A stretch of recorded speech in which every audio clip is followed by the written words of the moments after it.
Llevo meses utilizando Claude todos los días y esto es lo que ha cambiado en mi vida como maestro. Todos los días que tenía clase de lunes a viernes me pasaba lo mismo.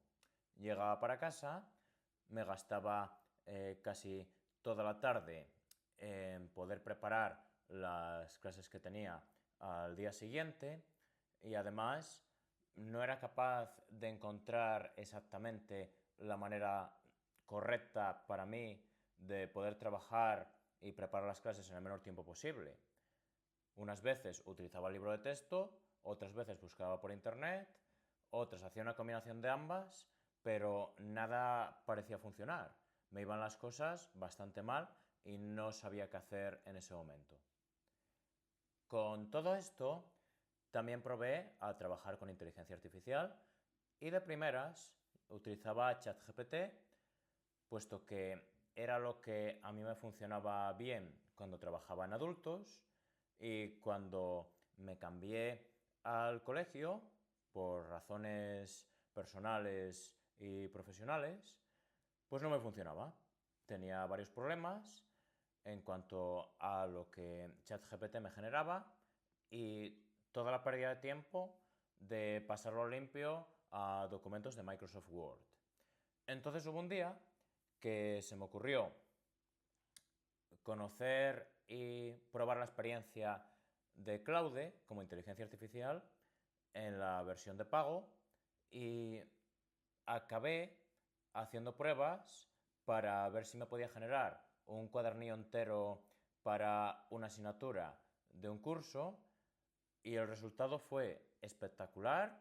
Tener en una hora de preparar un buen prompt para la IA 11 sesiones ya previstas de trabajo, con apuntes, con ejercicios ya bien graduados, con anexos, con todo lo que se pueda imaginar, excepto imágenes atractivas, para el momento en el que yo lo probé. Pero a partir de ahí ya las cosas cambiaron para bien, afortunadamente.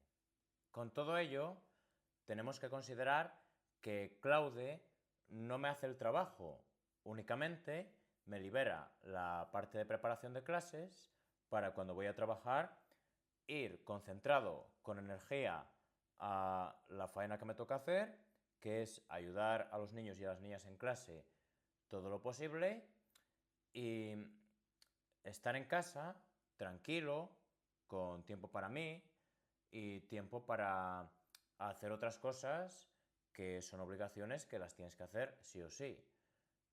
Por ello, lo que supone el cambiar de sentirse completamente estresado y con poca vida que disfrutar a estar un poco mejor, la diferencia se nota. Se nota y mucho. Y recomiendo probarlo en este sentido. Cada persona tiene su experiencia, en unos casos se valorará positivamente y en otros no tan positivamente, y así es. Si eres maestro o maestra, ves que no llegas a todo, no es culpa tuya. Es el propio sistema el que no te da las herramientas suficientes y correctas para ti. Pero las herramientas existen. Solo tienes que saber dónde están. Suscríbete y te enseño cómo. Especialmente en otro momento que tenga la voz un poco mejor y te lo pueda contar con más calma y más paso a paso. Y dale al botón de me gusta si te ha servido el vídeo. No te olvides de añadirme cualquier comentario si quieres preguntarme cualquier cuestión o sugerirme más contenido para el canal. Un saludazo.